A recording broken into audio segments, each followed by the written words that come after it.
Hey guys, I'm Wolverine Technical Mix. I'm a sound operator. And in today's video, I will talk about the importance of knowing English for a sound technician.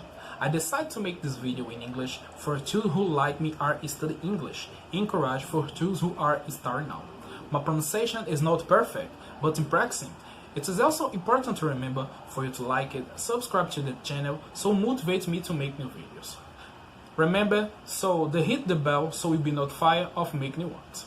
Se você não entendeu nada do que eu falei até agora, eu vou explicar para você. Na realidade, eu comecei esse vídeo em inglês porque eu quero mostrar para você qual a importância de aprender inglês para quem está começando no áudio agora. Né? Na minha vida no áudio, em alguns workshops, em cursos, né, eu conversei com alguns profissionais do áudio que já estão no mercado há muito tempo. Muitos deles conversaram comigo a respeito sobre uma coisa muito importante para quem está começando agora, que seria aprender o inglês. Mas por quê? Qual a importância de aprender o inglês para um técnico de som? Se você acha que o inglês não tem nenhuma importância para você que está começando agora, você está muito enganado. Porque 99,9% dos equipamentos de áudio, né, praticamente todos eles usam nomenclaturas, os nomes, patch, tudo que você imaginar está escrito em inglês.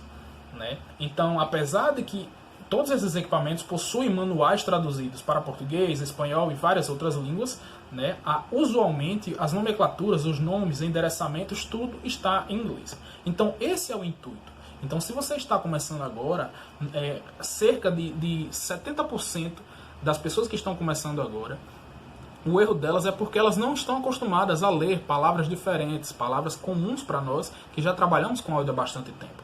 Né? Então, boa parte das dificuldades para quem está começando agora é porque ele não consegue ler ou não sabe o significado daquilo que está lendo.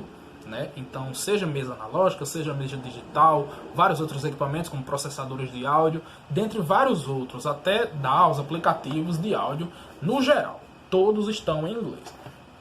Então o objetivo do vídeo é justamente esse, é mostrar para você a importância de um técnico operador de som ou alguém que vai começar a trabalhar com áudio agora, ter um pouco de conhecimento em inglês.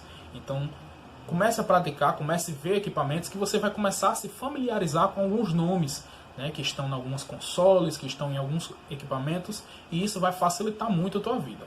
Então espero que você tenha gostado dessa dica de hoje, que é muito importante. Né? Escreva um comentário do que você achou desse vídeo, escreva um comentário para o que você sugere para os próximos vídeos e muito obrigado.